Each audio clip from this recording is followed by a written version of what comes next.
Hey there. So today we are going to start reading The Miscalculations of Lightning Girl. And the author, how awesome, I tweeted her so I would make sure that I said her name correctly. So the author's name is Stacy McAnulty, and I wrote it phonetically in my own version just so that I wouldn't mess that up. So let's get started. And it was dedicated for Cora, and it's read by Dr. McIntyre. I don't remember the moment that changed my life 4 years ago.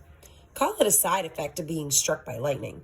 The bolt of electricity burned a small hole in my memory. It also rewired my brain, transforming me into Lucille Fanny Callahan, math genius. I've been told the lightning strike story 42 times, so it's almost like my own memory. I see it perfectly. I'm at the Crystal Creek Apartments where Nana and I lived then. Not really a creek. Just a big, dirty fountain in front. I'm playing outside with a girl named Cecilia when the thunderstorm starts. We live in North Carolina, and storms happen all the time in the spring and summer. We watch from behind a tool shed. For some reason, I climb on the chain link fence. Maybe 8-year-old me was a daredevil. 12-year-old me is not. Lightning strikes the fence, and the electricity runs through the metal links and then through me. Some of the current even jumps from me to Cecilia. I'm knocked out. Cecilia is just knocked over. She runs and gets help. Joe, the maintenance man, uses a defibrillator on me because the electricity from the lightning stopped my heart. The electricity from the defibrillator starts it back up. I do remember the hospital and the black burns on my pale hands. I remember pretending to be asleep while Nana prayed next to my bed. I only stayed in the hospital one night. The doctors did all their tests. They said my heart took a 2 to 5 minute nap. I hate that no one knows the exact number. They said I was lucky and I'd be fine. Back to normal in a few days. But doctors are wrong sometimes. A week later, Nana and I were watching TV and a commercial came on for a used car dealership.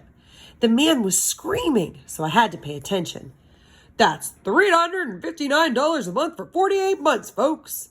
He was really loud. Nobody beats Frank Fontana. Nobody. I yelled back, $17,232. What? Nana asked. That's how much the car costs, I said. Did you read it on the TV? I just know 359 times 48 is 17,232. Nana frowned and shook her head, but then she got up and went to find a calculator. What were those numbers again, she asked. I told her, and she punched them in. And the answer, 17,232. You're right. She sounded surprised. I wasn't surprised.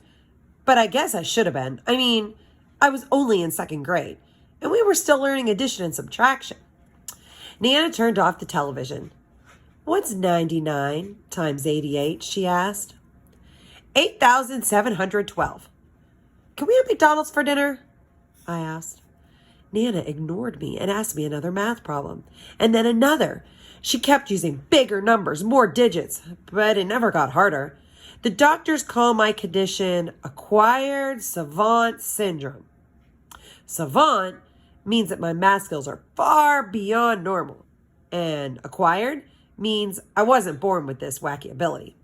I got it because I was holding a metal fence during a lightning storm. Cecilia didn't get any special powers. We stopped being friends soon after that. I was busy trying to understand my new brain, and in the fall, Nana and I moved. Acquired savant syndrome is caused by brain damage. I can't say that in front of Nana. She thinks it's a miracle. My Uncle Paul likes to think of it as a superpower.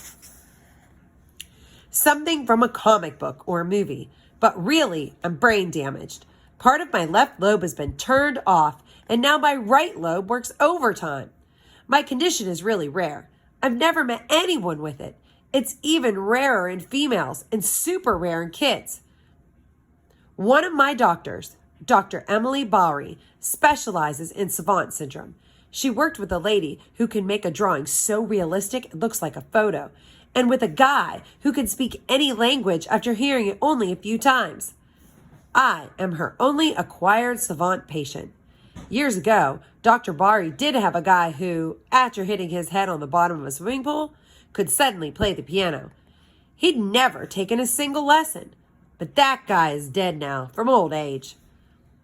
My supercomputer brain can now do more than add, subtract, multiply, and divide, which is no more impressive than a $3 calculator. I can also do calendar math. January 14th, 1901 was a Monday. July 2nd, 1975 was a Wednesday. September 30th, 2055 will be a Thursday. Google could do this too, and almost as fast. I also see math. Every number has its own color and shape. Take the number 5.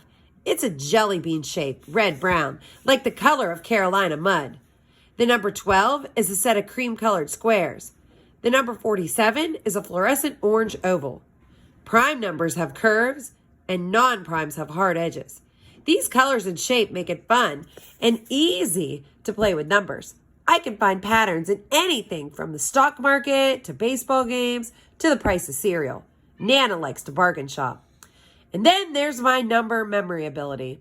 I remember every set of numbers I hear or see, like a license plate or phone numbers or the digits of pi. Pi is my favorite mathematical constant. But because the digits of pi, after the point, go on forever, I only let myself recite the numbers to the 314th decimal place. That would be pi equals 3.1415926538979323884. Well, I'm not going to read all those numbers, but you get the point. These digits repeat in my brain even when I don't want them to.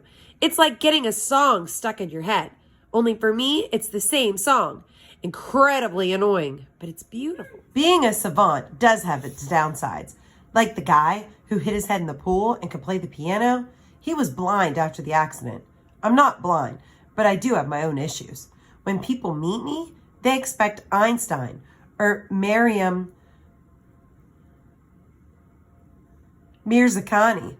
if they're familiar with recent mathematical geniuses. But instead, they get the one and only freaky, strange Lucy. The girl who can't sit down without making you stare at her because she needs to do it 3 times.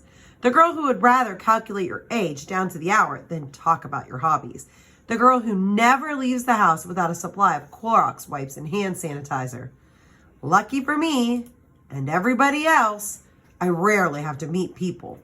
I'm a reclusive genius.